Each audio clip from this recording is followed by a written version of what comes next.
कि सबसे पहले बात करेंगे टास्क डिस्क्रिप्शन की। इस टास्क में आप एक ऑडियो सुनोगे एंड ऑडियो जैसे ही रुकेगी आपको समरी लिखनी होगी इन 50 to 70 वर्ड्स। टोटल 10 मिनट्स होंगे जिसमें आप ऑडियो सुनोगे भी और आपको समरी भी लिखनी होगी। नीचे आपको वर्ड काउंट दिखेगा 50 to 70 वर्ड्स जो है वर्ड लिमिट, आपको वर्ड लिमिट को फॉलो करना है। अब coming to prompt length, audio की जो लेंथ है वो होगी अराउंड 60 to 90 सेकेंड्स एंड ये एक इंटीग्रेटेड टास्क है, इंपॉर्टेंट टास्क है। लिसनिंग और राइटिंग दोनों को मार्क्स देगा एंड अलॉन्ग विद इट सिर्फ एक ही क्वेश्चन है जो आपको एग्जाम में देखने को मिलेगा। Next case before we move ahead बात करेंगे मार्किंग क्राइटेरिया की, यानी कि कौन कौन से इंपॉर्टेंट पैरामीटर्स है जिस पे ये टास्क मार्क होगा। 5 चीजें जिनका आपको ध्यान रखना है: content, form, grammar, vocabulary and spelling. Content की है 4 मार्क्स, अर्लियर 2 मार्क्स है लेकिन आफ्टर द चेंजेस कंटेंट का वेटेज इंक्रीज हो गया। साथ में मैं फिर से रिपीट कर रही हूँ, एआई के साथ साथ ह्यूमन चेकिंग इन्वॉल्व है। अगर आप सिर्फ टेम्पलेट लिख दोगे तो आपका जो आंसर है फ्लैग कर देगा एआई एंड देन उसको ह्यूमन स्कोर करेगा। अल्टीमेटली आप काफी ज्यादा कम स्कोर करोगे। तो कंटेंट है वो इंपॉर्टेंट है, इसका मार्किंग क्राइटेरिया भी इंक्रीज हो गया, वेटेज भी इंक्रीज हुआ, पहले 2 था अब 4 हो गया। इसके अलावा कई कंटेंट जो है यहाँ पर मैं बता देती हूँ। कंटेंट में अच्छा स्कोर करने के लिए आपको मेक श्योर करना है कि आप मेन आइडियाज हैं उनको लिख रहे हो अपने आंसर में, not only supporting details but main idea जो है वो आप लिख रहे हो। इसके साथ साथ समरी जो है वो स्मूथली फ्लो कर रही है एंड आप अप्रोप्रिएट कनेक्टिव डिवाइसेस का इस्तेमाल कर रहे हो।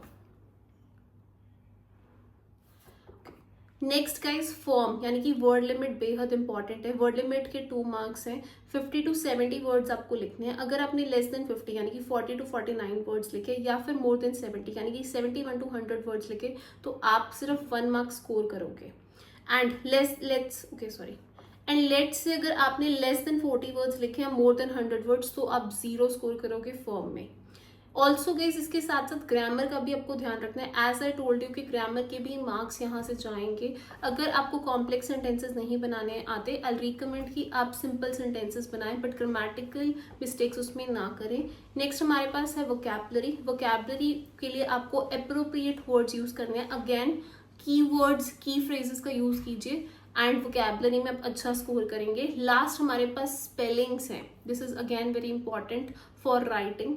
करेक्ट स्पेलिंग अगर आप सारे लिख रहे हैं तो इसके 2 मार्क्स हैं, 2 आउट ऑफ 2 आपको मिलेंगे। अगर एक भी स्पेलिंग होता है, एरर होता है तो आपके 1 मार्क्स डिडक्ट हो जाएगा। स्पेलिंग को लेके पीटी बहुत स्ट्रिक्ट है। मोर देन 1 स्पेलिंग एरर्स पे यू विल स्कोर 0।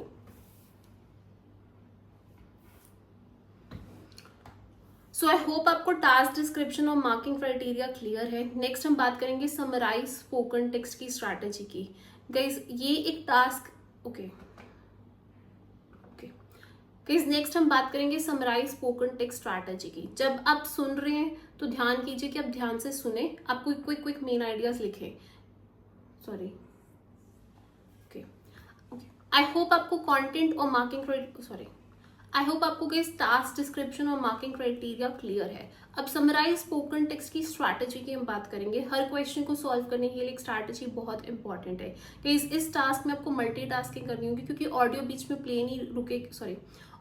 में रुकेगी नहीं। ऑल्सो आप ऑडियो को मोर देन वंस प्ले नहीं कर सकते। तो जब आप सुन रहे हैं तो ध्यान से सुनिए and you can pause for few seconds, you can quickly right, pause in this.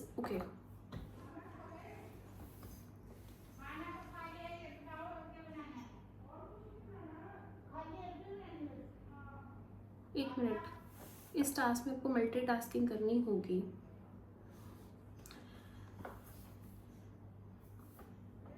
इस टास्क में आपको मल्टीटास्किंग करनी होगी। बहुत सारे स्टूडेंट्स क्या करते हैं कि ऑडियो सुन भी रहे होते हैं और साथ साथ लिख भी रहे होते हैं, जिसमें वो पूरा का पूरा उनका आंसर मेसअप हो जाता है। आप अगर मल्टीटास्किंग नहीं कर सकते हैं तो व्हाट आई रिकमेंड, जब आप ऑडियो सुनते हैं थोड़ा सा ऑडियो को सुनिए, क्विकली कुछ मेन पॉइंट्स लिखिए एंड देन अगेन ऑडियो को सुनिए, मेन पॉइंट्स लिखिए, रादर देन आप सारा का सारा सुन, आपका ध्यान एक सेकेंड दोबारा बोलती हूँ पूरा। इस टास्क में आपको मल्टीटास्किंग करनी पड़ेगी। अक्सर स्टूडेंट्स कंफ्यूज हो जाते हैं क्योंकि जब वो ऑडियो सुन रहे होते हैं तो वो सब कुछ लिख नहीं पाते हैं। आपको करना कि अगर आप मल्टीटास्किंग नहीं कर सकते then you can use this bonus step. जब आप ऑडियो को सुनते हैं मेन क्विक पॉइंट्स को अंडरस्टैंड कीजिए 2-3 एंड देन उनको राइट कीजिए। मीनवाइल आप ऑडियो को सुनने पे ध्यान मत दीजिए जब आप राइट कर रहे हैं, यानी कि एक टाइम पे तो लिसन कीजिए और राइट कीजिए, क्योंकि बहुत सारे स्टूडेंट्स बहुत ज़्यादा कंटेंट लिख लेते हैं लेकिन जब वो लिखने लगते हैं तो उनको समझ नहीं आता कि लिखना क्या है। So please make sure you listen actively and you make sure you listen actively काट देना, ये पूरा ही काट दो जो भी मैंने मल्टीटास्किंग सारा बोला। समराइज स्पोकन टेक्स्ट स्ट्रैटेजी ही बताती हूँ, पूरा ही काट देना।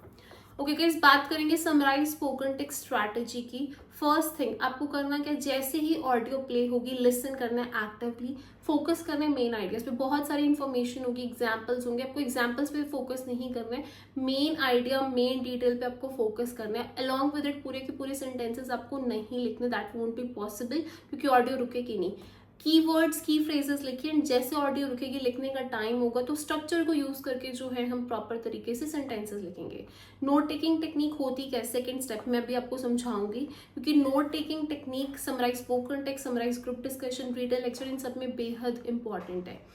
ऑल्सो गाइस थर्ड स्टेप पे आपको नोट्स को कोहेरेंट स्ट्रक्चर में वो करना है, सॉरी स्टेप नंबर 3 में आपको ऑर्गेनाइज करना होगा अपने नोट्स को यूजिंग स्ट्रक्चर और टेम्पलेट, जो भी हम देखेंगे। ऑल्सो जब आप आंसर लिख रहे हैं मेक श्योर कीजिए आपका answer in between 50 to 70 words है। एंड लास्ट में जो है guys very very important is to proofread. अक्सर स्टूडेंट्स लिसन करते हैं, अपने आंसर को लिख देते हैं, बट वो प्रूफ रीड नहीं करते, जिसके कारण ग्रामर और स्पेलिंग में बहुत सारी मिस्टेक्स करते हैं। And trust me, if you start proof reading, आप ये हैबिट डेवलप करते हैं तो इवेंचुअली जो आपकी राइटिंग मिस्टेक्स है वो बहुत सारी आप खुद ही आइडेंटिफाई कर लेंगे एंड आपके राइटिंग के स्कोर सिग्निफिकेंटली बूस्ट होंगे। ये हो गया यहाँ पे स्ट्रैटेजी तक। अब ये आएगा टेम्पलेट वाला पार्ट मिडिल पार्ट से।